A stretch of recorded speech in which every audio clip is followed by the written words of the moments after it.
السلام علیکم ناظرین، میں ہوں شاہ رخ کوری اور آپ دیکھ رہے ہیں ہماری پوڈ کاسٹ، اور آپ کا پھر سے ایک بار استقبال کرتے ہیں ہماری پوڈ کاسٹ ود مسلم سیلیبریٹی۔ یہ ناظرین، آج کے جو ہمارے مہمان ہیں وہ ان کا تعارف میں سے کروں گا کہ استاذ گرامی علماء اکرام جو بھی بیکانیر ڈسٹرکٹ کے اندر جو مشہور ہیں، جو حافظ ہیں، قاری ہیں، ان سب کے وہ استاد ہیں، اور وہ محتمم بھی ہیں مدرسہ سلیمانیہ رحمانیہ بیکانیر کے۔ یا ناظرین، ہمارے ساتھ موجود ہیں حضرت مولانا حافظ منیر صاحب سلیمانی۔ السلام علیکم سر۔ وعلیکم السلام ورحمۃ اللہ خیریت سے ہیں وبرکاتہ، حضرت؟ الحمد للہ، اللہ کرم۔ اچھا، پہلے تو بہت بہت شکریہ کہ آپ نے ہمیں وقت دیا، ہم آپ کے شکر گزار آپ ہیں۔ کا بھی بہت بہت شکریہ ادا ہے کہ آپ دور سے آ کر کے ہمارا ادارے کا مطلب کہ تعاون وغیرہ کے تعلق سے اور مطلب کہ تشریف لائے، آپ کو بہت بہت مبارکباد پیش کرتے ہیں۔ ایک قوم کا درد لے کر کے آپ چلیں، اللہ تعالیٰ آپ کو اس میں اور کامیابیاں عطا فرمائے۔ ہاں۔ اچھا، میرا پہلا سوال یہ ہوگا کہ اس مدرسے کی شروعات کب ہوئی، اور کیا شروع سے ہی آپ یہ مدرسہ چلا رہے ہیں؟ اس مدرسے کی شروعات یوں ہوئی تھی کہ مطلب کہ حالانکہ یہ داستان تھوڑی لمبی ہو جائے گی، جی میں مطلب یہاں تراویح سنانے کے لیے آیا کرتا تھا یہاں بیکانیر۔ جی سلیمانی مسجد ہے ایک، پھڑ بازار میں ہرن بازوں کی مسجد کہلاتی ہے وہاں۔ جی تو اس وقت یہ مقصود یا غوث العلوم مدرسہ جو ہے قائم تھا، اس میں بچے پڑھا کرتے تھے، تو کبھی کبھی میں جایا کرتا تھا سنبھالنے کے لیے۔ فجر کی نماز پڑھ کر یہاں آتا تو مطلب مدرسے کا نظم و نسق جو تھا تھوڑا سا ڈھیلا ڈھالا چل رہا تھا۔ تو اتفاق ہوا، ہمارے جو مدرسے کے سرپرست تھے، اعلیٰ تھے، بابو خان جی، جی یہ برادری سے تو کلال تھے، لیکن ان کا بزنس جو تھا نا وہ مطلب کہ زمینوں کا کام یا آڑت کی دکان کا کام تھا۔ جی اتفاق ہوا ان کی والدہ کا انتقال ہو گیا، اور انتقال ہونے کے بعد اس وقت مقصود العلوم ہی تھا، جی وہاں یہ گئے بچوں کے پاس، بھائی قرآن خوانی وغیرہ کروا دیں۔ تو وہاں کے لوگوں نے مطلب کہ جو انتظامیہ تھی ان کو کہا کہ آپ تو کلال ہیں، آپ کے یہاں مطلب قرآن خوانی کرنے ہمارے بچے نہیں جائیں گے۔ جی یوں کر کے وہ واپس آ گئے، تھوڑے مایوس ہوئے۔ اتفاق سے میرا آنا جانا رہتا تھا، میں اتفاق سے آ گیا، تو وہاں کے لوگوں نے مجھے کہا، مسجد کی انتظامیہ نے، کہ بابو خان جی کی مطلب کہ میں ان کو جانتا نہیں تھا اس وقت، ان کی ماں کا انتقال ہو گیا یار، اپنے چل جی بیٹھ کے آئے، اور ان کے گھر میں قرآن خوانی کرنے کے لیے تو میں نے اماموں وغیرہ کو لیا اور چلے گئے ہم لوگ ان کے گھر، جی قرآن خوانی کروائی۔ اور اس طریقے سے ہمارا ان سے رابطہ ہو گیا بابو خان جی سے۔ کچھ عرصے بعد ان کے باپ کا انتقال ہو گیا، تو اس میں پھر آیا،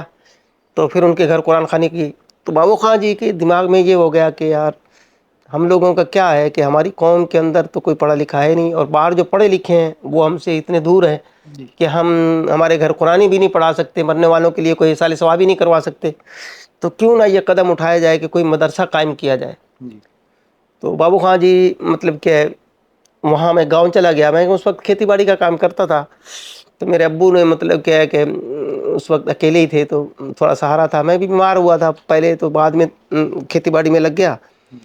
تو اس وجہ سے وہ بابو خان جی یہاں سے کچھ عورتیں جینٹ سے لے کر کے وہاں پہنچا میرے پاس کہ آپ جی آپ مدرسہ کھولو۔ جی تو میں نے کہا ایسا ہے میرے پاس تو اتنا ٹائم ہے ہی نہیں، میں گرہستی کا آدمی ہوں، کھیتی باڑی کا کسان آدمی ہوں۔ اس نے کہا یا پھر کوئی آدمی دو، تو آدمی اس وقت میرے پاس کوئی تھا نہیں۔ تو اس وقت کیا ہے کہ ایک بار آئے وہ، دو بار آئے، تین بار آئے، تو تیسری بار جب آئے تو میں نے ابا سے کہا، میں نے کہا یہ ویسے ہی مطلب کیا ہے کہ تھوڑے ان پڑھ آدمی ہیں اور دین سے دور ہیں، اگر اپنے ان کو موقع نہیں دیا تو یہ کوئی اور راستہ اختیار کریں گے، ان جی کی تو اب جنون چڑھا ہوا ہے، تو یہ کھولیں گے مدرسہ تو کیوں نہیں، میں مدرسے کا کام بھی کروں گا انشاءاللہ، اور گھر گرہستی جو ہے چلتا رہے گا اللہ۔ یوں کر کے میں آ گیا۔ تو اس مدرسے کو ہم نے حسینی مسجد کے پاس ایک کرائے کا مکان لیا، اور وہاں ہم نے اس کو شروع کیا۔ 14 فروری 1998 کو جی مدرسہ کرائے کی بلڈنگ میں ہم نے شروع کیا تھا۔ اس وقت ہم نے 25-30 بچے رکھے تھے، ان کا کھانا پینا اور وہیں انتظام کیا، اسٹاف کا بھی انتظام کیا، یہ پڑھائی شروع ہوگی۔ پھر سال بعد یہ زمین خریدی گئی جس پہ آج مدرسہ قائم ہے، جی اور اس کے بعد لگ بھگ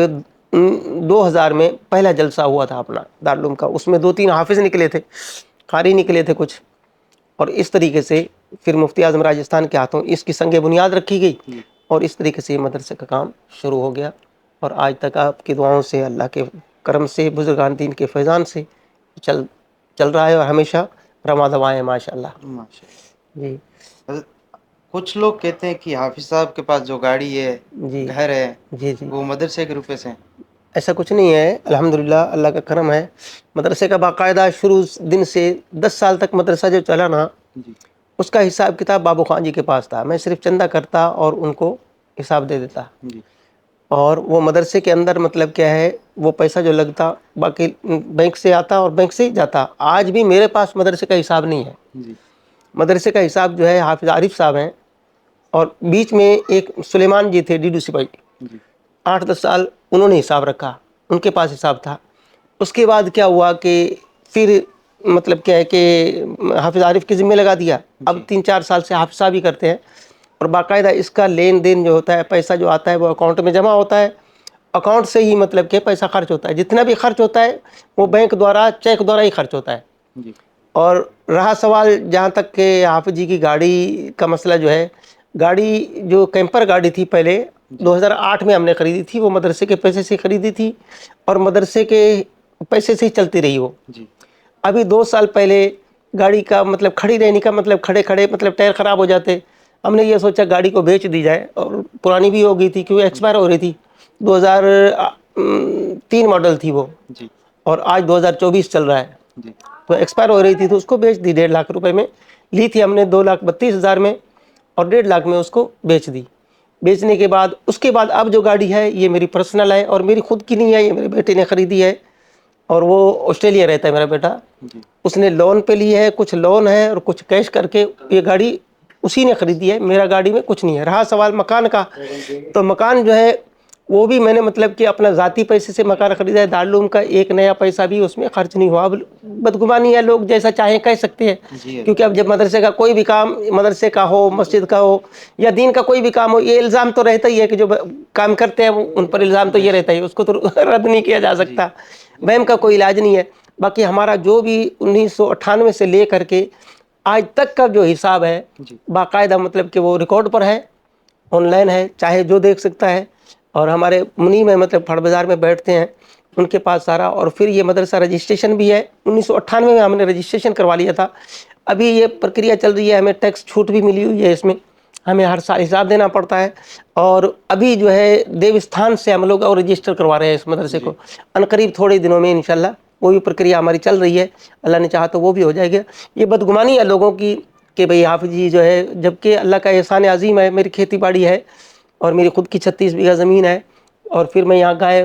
بھینس وغیرہ یہاں رکھتا ہوں، دودھ بیچتا ہوں، اس سے میرا کام چلتا ہے، بیٹا جو ہے باہر کماتا ہے، جی اس سے میرا گھر کا نظام چلتا ہے، میں مدرسے سے ایک نیا پیسہ تنخواہ بھی نہیں لیتا،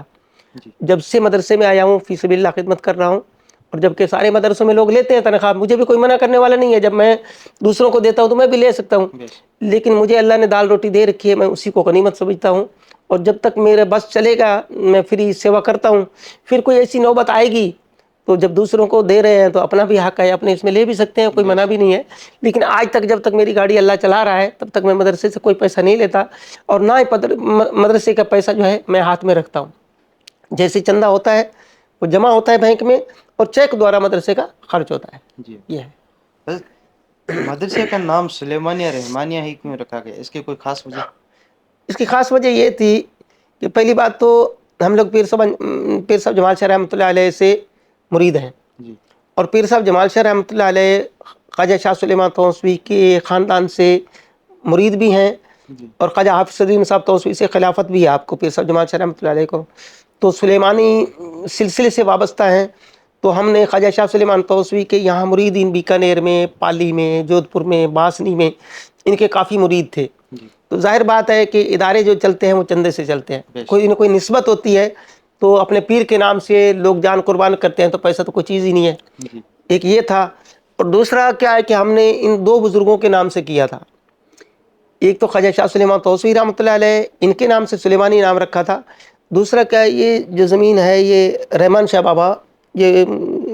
پرانا بس اسٹینڈ کے سامنے جی درگاہ ہے وہاں، تو وہاں اس بزرگ کا نام لیا، کیونکہ یہ مدرسہ پہلے وہاں ہم بنانا چاہ رہے تھے جی اس زمین پر، تو جب نیویں کھودی گئیں تو نیچے قبریں نکل آئیں، جی تو وہ قبرستان کی زمین تھی، تو اس پر مکان نہیں، مدرسہ نہیں بن سکتا تھا، اس لیے ہم نے ان کو کینسل کیا، پھر اس بزرگ کے بارے میں کوئی تحقیق نہیں تھی اپنے پاس جی پوری،